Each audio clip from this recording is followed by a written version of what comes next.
Nós hoje vamos estar falando de conceitos para estruturar, parte 2.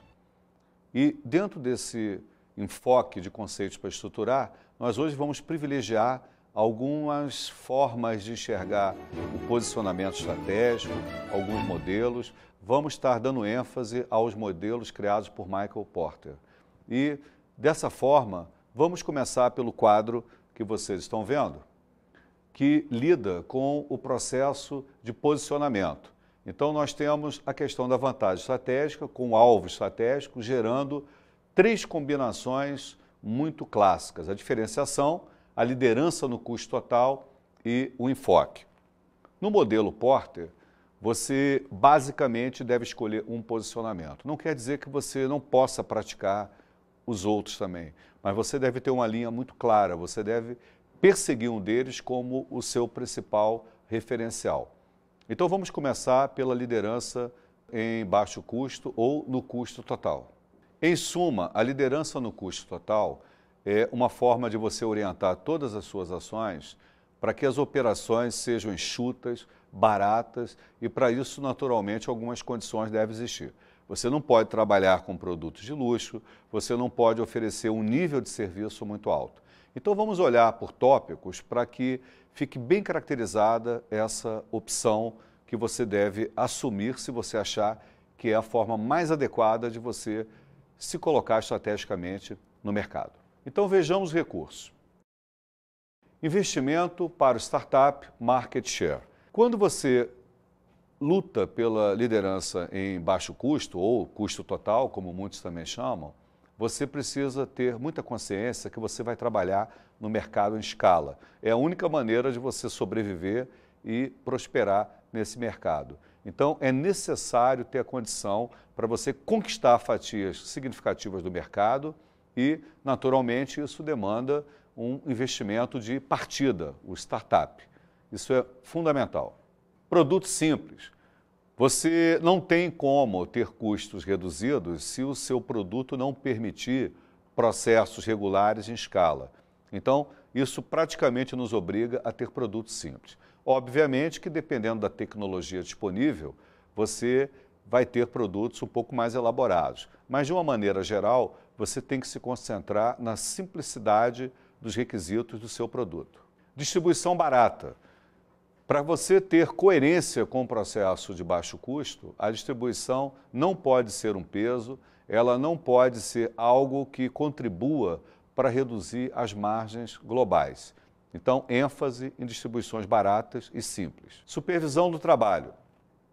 Os processos de trabalho têm que ser muito bem administrados. Qualquer economia de tempo, numa etapa do trabalho, o acompanhamento da execução, tudo isso é significativo, porque quando você tem escala, 0,05 de um centavo que você economize, ao final de milhões de itens gerados no mês ou no ano, pode e faz uma diferença muito significativa. Lembrando que seus concorrentes também estão lá se esforçando para ter tudo isso no menor nível possível de custo.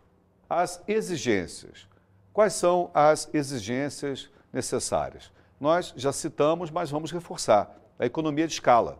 Eu preciso tanto produzir como vender em escala. Se eu não conseguir gerar isso, eu vou ter dificuldades para poder sustentar esse posicionamento no mercado. Controle de custos. O controle de custos é um outro elemento muito importante. Eu preciso perseguir isso de uma maneira dedicada, contínua, uma quase neurose, né? Andrew Grove, um dos fundadores da Intel, ele escreveu um livro e deu ênfase a uma frase muito interessante. Ele disse, né, e diz que somente os neuróticos sobrevivem em alguns tipos de mercados. Então é quase isso. Se você não tiver uma obsessão para realmente manter os custos sob controle, você não sobrevive a médio prazo ou a longo prazo. Market share, também já citado.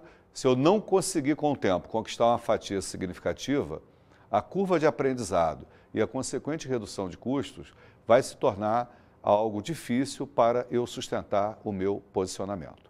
Riscos. Quais são os riscos envolvidos? Primeiro, a miopia em marketing. O que vem a ser miopia em marketing? Theodore Levitt, um dos estudiosos mais consagrados na área da estratégia e marketing, ele escreveu um artigo muito famoso numa revista especializada e chamou atenção para o que ele denominou miopia em marketing. Às vezes a gente tem um produto e fica focado, fica viciado, só enxerga aquele produto.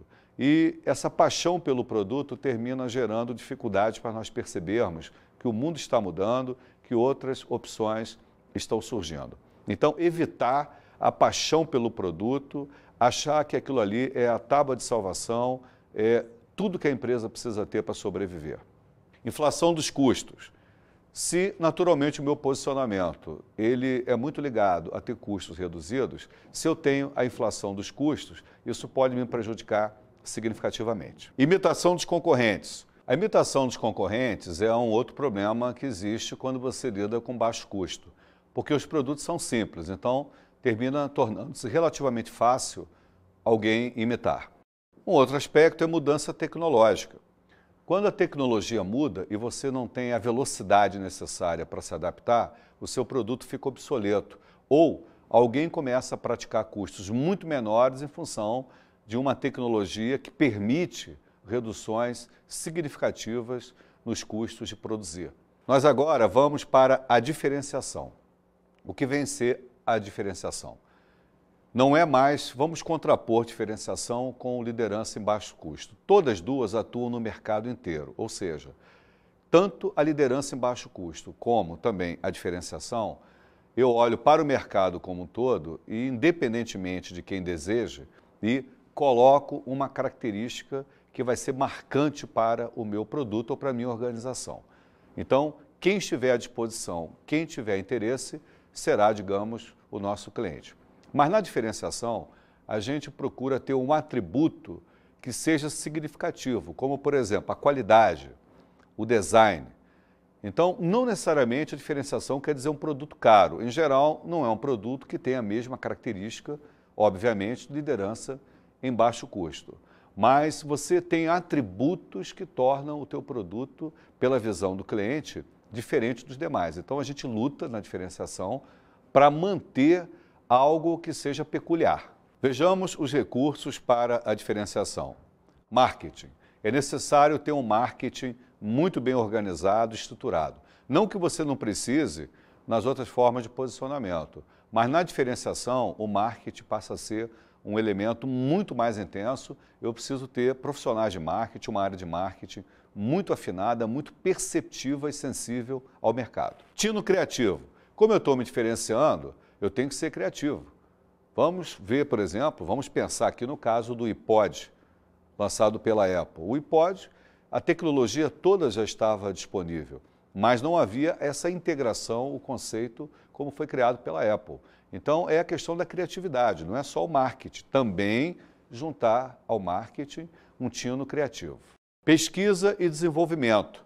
Nós temos que ter também a pesquisa e desenvolvimento para alimentar o tino criativo e o marketing. Então, na realidade, apesar de estarmos abordando por tópicos, esses elementos se integram, eles são sinérgicos.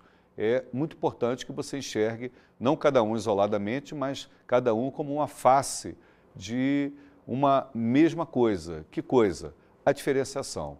Os recursos, atributos, ideias, posicionamentos adequados que levam à diferenciação real do seu produto no mercado. Vamos ver agora uma outra característica. Tradição. Quando eu tenho uma tradição, é muito mais fácil eu me impor como diferenciação. Quando eu tenho uma marca consagrada, como por exemplo, uma Brastemp, no caso do nosso mercado, você, pela própria tradição, você já tem uma facilidade para se manter no mercado. Obviamente que a tua responsabilidade aumenta também, porque quando alguém pensa num produto como um Brastemp, num produto Sony, você automaticamente já associa com um produto que tem qualidade maior comparativamente a outras ofertas do mercado. Reputação corporativa em termos tecnológicos, qualidade, etc. É uma forma específica de olhar a tradição.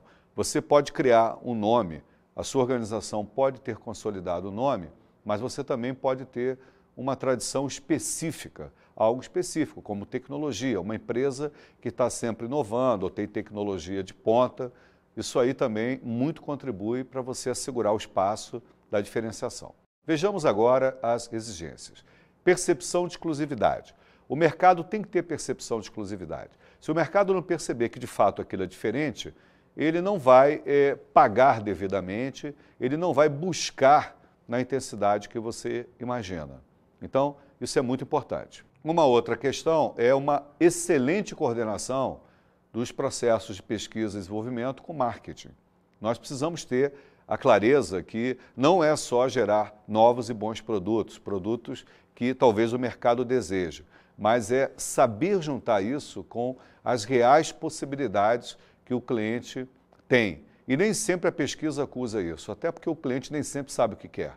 Quando trata-se de produto novo, o cliente às vezes responde numa pesquisa por uma ótica do politicamente correto, digamos assim. E a prática pode mostrar que nem sempre isso será confirmado quando o produto estiver no mercado. Temos o caso clássico do Walkman, que quando a Sony lançou, e foi o produto que alavancou a Sony para o que ela é hoje, as pesquisas de mercado mostravam que o produto não teria uma receptividade muito significativa. A sequência dos fatos mostrou que a pesquisa não traduziu o que aconteceu após o lançamento do Walkman. Market share, é preciso conquistar uma fatia de market share. Normalmente, essa fatia precisa ser no contexto de um público mais afinado com os requisitos diferenciadores do seu produto ou serviço. Atendimento e pós-venda, nota 10. Se você quer se diferenciar, você não pode ser igual aos outros.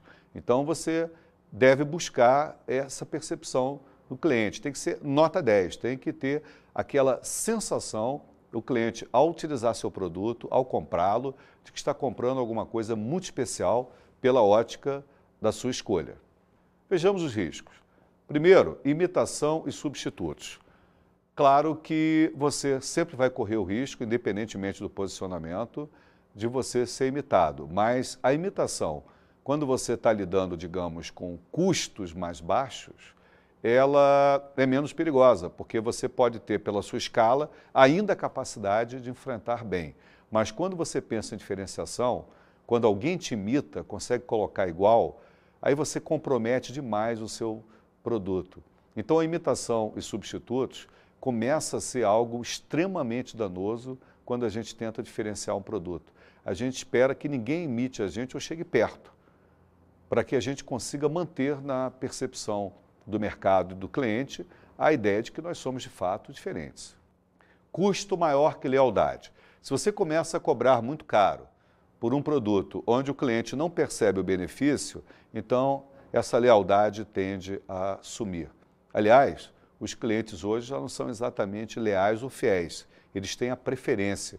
Então temos que ter muita atenção, porque um cliente que hoje está conosco, que você imagina que é fiel, ele na realidade ele tem uma preferência por nós.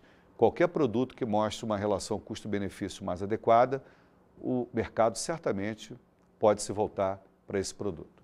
O consumidor torna-se mais sofisticado. Se eu não acompanhar a tendência do consumidor, níveis de exigência coerentes com o posicionamento que eu estou buscando com a minha diferenciação, eu posso também perder esse mercado, esse consumidor. Foco. Vamos falar agora da terceira maneira como nós podemos diferenciar um produto, o foco. Quer dizer, diferenciar em termos de posicionamento, né? Nós abordamos a liderança em baixo custo ou custo total como uma das formas, a diferenciação como o segundo. Agora vamos falar de foco ou enfoque, como também muitos citam. É a mesma coisa. Qual a diferença dessa forma de posicionar em relação às outras duas? É que eu agora escolho um conjunto específico do mercado. Eu abordo um nicho, eu abordo, por exemplo, pessoas na terceira idade, eu abordo pessoas que têm uma certa faixa etária, que estejam localizados numa certa região, que tenham uma preferência musical específica, que tenham, de alguma maneira, uma característica comum, e essa característica comum é o ponto relevante em todas as minhas estratégias. Não necessariamente lutando por custo baixo, não necessariamente lutando por uma diferenciação, mas lutando por entender e atender muito bem a esse grupo de pessoas. Recursos. O marketing é uma maneira de você ter clareza sobre o perfil desse grupo. Então, precisamos ter um marketing como um dos elementos importantes. Distribuição especializada. Bem, nós estamos falando de um grupo específico, de um segmento, um enfoque. Então, a distribuição tem que estar ajustada, as formas de comunicação têm que estar ajustadas ao perfil desse grupo e aonde se encontram. Forte pesquisa básica, porque o que eu posso ter de relevante nessa estratégia é uma excelente comunicação e compreensão nos dois sentidos com esse grupo. Então, a pesquisa orientada, uma pesquisa bem conduzida, pode tornar a nossa empresa ainda mais forte usando essa estratégia. Exigências. As exigências passam por vários atributos, como, por exemplo, a segmentação. Se eu estou tratando de um nicho, de um enfoque, uma área específica, uma caracterização de um grupo de clientes, obviamente eu preciso ter muita habilidade em saber interpretar e criar segmentos. Eficácia e eficiência. A eficácia tem a ver com a decisão correta, com a percepção correta. Eficiência com a execução econômica. Então eu preciso ter um equilíbrio, não necessariamente ser muito eficaz ou só muito eficiente, mas uma harmonia que busque o atendimento das peculiaridades desse grupo. Especialização, obviamente, isso aí está muito coerente com toda a estratégia de posicionamento, eu devo ser muito especializado, muito bem focado, muito perceptivo na maneira como esse meu público compra, como esse público usa, o que afinal esse público tem de interesse no produto que eu estou colocando de forma focada para eles. Percepção de exclusividade. A percepção de exclusividade é uma outra característica que esse público tem que sentir. Porque se afinal eu estou direcionando tudo para esse público e eu não consigo passar a sensação de que é exclusivo, como é que o público vai continuar valorizando a minha organização e percebê-la como afinada com ele, né? Então, é importante a questão da exclusividade. Riscos. Serão tão maiores quanto menor for a diferença entre os serviços oferecidos pela sua empresa. Quando eu tenho propostas no mercado e o cliente não consegue perceber que, apesar de eu tentar me dedicar a esse mercado, outras opções do mercado são parecidas, obviamente, some a minha estratégia de enfoque ou nicho. Vamos ver agora as 5 forças do ambiente de negócios, modelo Porter. Essa é uma outra abordagem, Porter. Nós citamos a questão do posicionamento, vamos agora comentar as 5 forças características que, se nós dominarmos, compreendermos como funcionam, nós teremos chance de fazer um trabalho muito melhor no processo de planejamento estratégico. Afinal, o nosso curso tem esse enfoque. Nós estamos lidando com planejamento estratégico. Então, vamos falar das 5 forças. A tela que vocês estão vendo mostra as 5 forças integradas. Nós temos os concorrentes atuais, ou seja, o ambiente de competição que existe hoje. Nós temos as relações com fornecedores, com compradores, com produtos substitutos que eventualmente cheguem e também com entrantes potenciais. Vamos comentar um de cada vez. Vamos começar com os concorrentes atuais. É muito importante a gente perceber quem são esses concorrentes, como se comportam, estratégias, pontos fortes e fracos. Um outro aspecto, nossas relações com os nossos clientes, nossos compradores. Como é que compram? Como é que enxergam a nossa organização e as organizações que se encontram no mercado?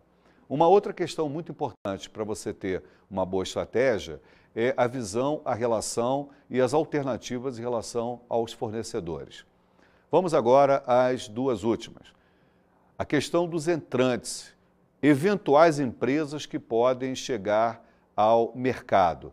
Nós temos que estar monitorando isso porque muitas empresas fortes que eventualmente podem chegar ao mercado podem estruturar toda a relação e o equilíbrio que existe hoje. E o 5º elemento são os produtos substitutos.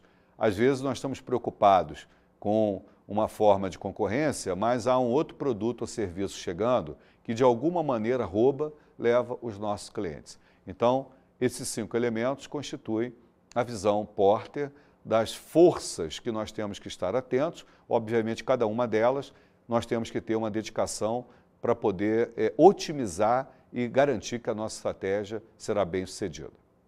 Agora, vamos para o quadro Planejamento de A a Z. Divirta-se, pense bem a respeito.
Linguagem da empresa.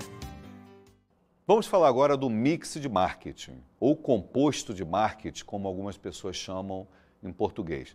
Representa os 4 P's. Os 4 P's são as linhas básicas de ações táticas que a gente deve desmembrar o nosso posicionamento, a nossa estratégia, para que a gente tenha coerência na boa execução. O primeiro deles é o produto. Ou seja, quais são os produtos mais adequados, as variações, como é que nós planejamos a evolução dos produtos no tempo. Outro é o preço. Qual é o preço adequado? Não confundir preço com custo. Custo é uma coisa, preço é o que o mercado está disposto a pagar. É uma das partes mais difíceis. Qual é o preço correto? Qual é o preço adequado, levando-se em conta os outros fatores? O terceiro elemento é o ponto de venda, o terceiro P. Como é que eu vendo? Aonde eu vendo? Através de quais canais? Então, o terceiro P tem a ver com as opções mercadológicas, que, aliás, hoje são inúmeras. Não existe só a loja ou ponto físico. Temos as opções virtuais. O quarto P é a promoção. A promoção aí é no seu sentido amplo. A palavra é usada no sentido da divulgação, a forma como eu, de alguma maneira, faço com que meu produto ou serviço seja visto pelo mercado. Vamos agora ao diagrama em A. Esse conceito é só para lembrar o seguinte: quando nós estamos com um objetivo, a melhor maneira de você fazer esse objetivo ser trabalhado de uma forma mais coerente é desdobrar esse objetivo principal em subobjetivos que juntos atendem ao objetivo maior. Por sua vez, cada um deles eu posso de novo desdobrar. Então, ao perceber como uma estrutura em árvore, nós temos todas as facilidades para compor uma hierarquia integrada e que ajude o processo inteiro a ser muito mais coerente e muito mais efetivo. Vocês estão vendo o quadro aí que ilustra desde o objetivo primário até o desdobramento em tarefas para implementação. Balance Scorecard, BSC. O BSC é um instrumento que está muito em voga, as empresas estão cada vez utilizando mais e, no fundo, trata-se de você integrar indicadores. Quais indicadores? Os primeiros indicadores têm a ver com a dimensão financeira, ou seja, números da organização, resultados necessários. Toda organização precisa apresentar resultados, no mínimo o equilíbrio financeiro. Não importa se você é governo, é iniciativa privada, é uma ONG, você tem que trabalhar indicadores associados a números. A segunda dimensão tem a ver com os clientes. Então, o BSC também precisa traduzir percepções do cliente, informações do mercado. Terceira dimensão, processos internos. Como são e como estão meus indicadores internos? Meus processos, tempo de ciclo, de execução, time to market, quer dizer, o tempo desde a hora que eu concebo um produto até a hora que efetivamente está disponível. Isso hoje é muito importante no ambiente competitivo em que nós estamos. E o quarto, indicadores associados a aprendizado e crescimento. Numa sociedade do conhecimento, se eu não souber mensurar isso e perceber as vantagens, eu vou ter dificuldade. Então, o BSC é a integração desses indicadores, a integração mesmo, não só indicadores soltos, mas harmonizados para gerar um resultado. Bem, vocês acabaram de ver uma cena do filme Chocolate, onde pode-se observar o esmero, a atenção, toda uma estratégia para colocar a qualidade, o atrativo de todo o processo que foi sendo apresentado durante o filme. Então isso aí caracteriza uma forma de posicionamento, uma forma de atenção, uma forma de atrair os clientes. Vamos agora às dicas de estudo.